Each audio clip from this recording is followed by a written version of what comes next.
नमस्कार, स्वागत है आपका यस तक digital news TV Madhya Pradesh Chhattisgarh में। मैं आपके साथ अल्पना। तो आइए शुरुआत करते हैं आपके देश और प्रदेश से जुड़ी तमाम छोटी बड़ी खबरों की ओर। इस वक्त की बड़ी खबर रीवा से है। रीवा जनपद पंचायत सीईओ के आपत्तिजनक शब्दों से भड़के जनपद सदस्य, ताला लगाने की दी चेतावनी। रीवा जिले में सामान्य प्रशासन की बैठक के दौरान जनपद पंचायत सीईओ द्वारा सदस्यों के प्रति कथित रूप से अभद्र भाषा का इस्तेमाल किए जाने से मामला तूल पकड़ते जा रहा है। बैठक के दौरान सीईओ ने सदस्यों को अपमानजनक शब्द कहे, जिससे नाराज जनपद सदस्यों ने कड़ा विरोध जताया और कार्यालय में ताला लगाने की चेतावनी दी। जानकारी के अनुसार रीवा जिले के जनपद पंचायत में सामान्य प्रशासन की बैठक बुलाई गई थी। इस बैठक में विभिन्न विकास कार्यों और प्रशासनिक मुद्दों पर चर्चा हो रही थी। इसी दौरान किसी विषय पर बहस बढ़ गई और सीईओ अपना आपा खो बैठे। उन्होंने जनपद सदस्यों को कथित रूप से आपत्तिजनक शब्द कहे। सीईओ के इस व्यवहार से आहत जनपद सदस्य एकजुट हो गए और इसका कड़ा विरोध जताया। उन्होंने मांग की कि संबंधित अधिकारी सार्वजनिक रूप से माफी मांगे, अन्यथा वे कार्यालय में ताला लगा देंगे। नाराज जनपद सदस्यों ने स्पष्ट किया कि यदि प्रशासन ने इस घटना को हल्के में लिया तो वे उग्र आंदोलन करने को मजबूर होंगे। इस पूरे घटनाक्रम पर अभी तक कोई आधिकारिक प्रतिक्रिया नहीं आई है। हालांकि सूत्रों के अनुसार जिला प्रशासन इस विवाद को शांत कराने के प्रयास में जुटा हुआ है। अब देखना यह होगा कि प्रशासन इस मुद्दे को कैसे सुलझाता है और क्या सीईओ के खिलाफ कोई अनुशासनात्मक कार्यवाही होती है या नहीं। यदि मामले का हल नहीं निकला तो आने वाले दिनों में यह मिश्रा, उपाध्यक्ष जनपद पंचायत रामपुर नैकेल।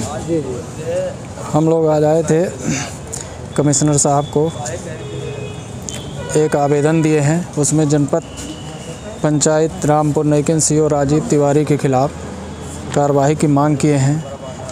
उनकी जो क्रियाकलाप है जनपद के प्रति, जनपद सदस्यों के प्रति, अध्यक्ष और उपाध्यक्ष, सभापति, इनके खिलाफ उनकी जो सोच है वो विपरीत है। जो भी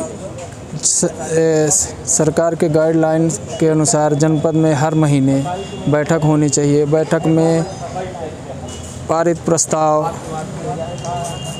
पब्लिक की समस्या, जनपद सदस्य चुन के जाते हैं, उनकी क्या समस्या है, उनके क्षेत्र में समस्या रहती है, किसी का राशन है, किसी की पेंशन है, ये सब जनपद सदस्यों की व्यवस्था। इसको लेके जाएं तो जाएं किसके बाद। जनपद सीईओ करीब महीने में 10 दिन तो कार्यालय में बैठते हैं, 20 दिन रहते नहीं।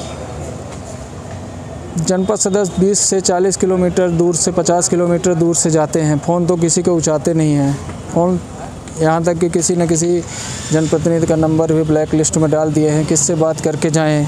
यहाँ तक की बात तो ये हो गई, 8 महीने से, पिछले 8 महीने से एक भी जनपद में बैठक नहीं बुलाई गई। इसके पहले सितंबर महीने में एक बैठक बुलाई गई थी, जिसमें जनपद सीईओ द्वारा अपने बाबू को लेके और मीटिंग हॉल से चले जाना, ये बहुत निंदनीय है। इसकी शिकायत हम लोग लिखित रूप में थाना प्रभारी से किया गया था, कलेक्टर साहब को किया गया, कमिश्नर साहब को भी 8 महीने पहले आवेदन देके शिकायत जनपद सीईओ के खिलाफ की गई थी, लेकिन आज तक उसमें कोई कार्रवाई नहीं हुई। हम लोग 1 हफ्ते पहले फिर से कलेक्टर साहब को आवेदन दिए हैं कि 8 महीने से जनपद में कोई बैठक नहीं बुलाई जाती, सब कारभार हम लोगों को कौन सुने, तो कम से कम मीटिंग बुलाई जाए, मीटिंग में नोडल नियुक्त करिए।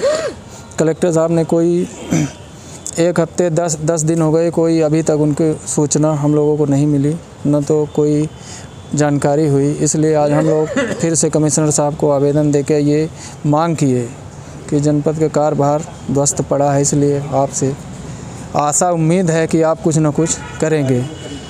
कमिश्नर साहब ने जिला सीईओ को निर्देशित किया है कि आप वहाँ जनपद में मीटिंग बुलवाइए और वहाँ नोडल के रूप में कोई प्रतिनिधि जिला पंचायत से भेज के और वहाँ मीटिंग करवाइए।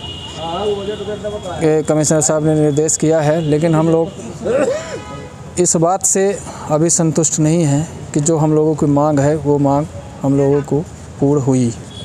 अगर ऐसी स्थिति रही आई तो हम लोग जनपद सीईओ के खिलाफ आंदोलन करेंगे, धरना करेंगे, मुख्यमंत्री तक जाएंगे। कोई नहीं सुनेगा तो आंदोलन करेंगे, भूख हड़ताल करेंगे और तालाबंदी भी करेंगे।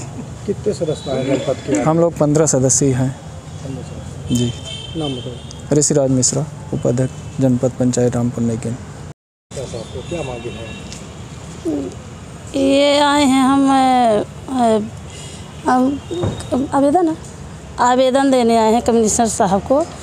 वहाँ जो जनपद सदस्य जनपद अध्यक्ष हैं, वहाँ सीओ साहब जो हैं तो मनमानी काम करते हैं और सब मोहित सबको बदतमीजी से बात करते हैं, कुछ सुनते नहीं, कोई कार्रवाई में लिखाते हैं, कुछ पस्ता वस्ता तो नहीं लिखते हैं। इसलिए हम यहाँ आए हैं कमिश्नर साहब के यहाँ। नंबर भी ब्लॉक किए हैं क्या? बदतमीजी से बात करते हैं क्या? जी, जनपद सदस्य जो हमारे हैं तो बोलते हैं कि हमारा नंबर ब्लैक लिस्ट में नंबर डाले हैं, इसलिए हम लोग सब परेशान, हमारे जनपद सदस्य सब परेशान हैं। कितने सदस्य टीम आई आप लोगों की जनपद की? 15 जी। कमिश्नर साहब ने क्या आश्वासन दिया? दिए हैं 6 तारीख के लिए मीटिंग को बोले हैं। नाम बता दीजिए अपना। श्रीमती उर्मिला साकेत।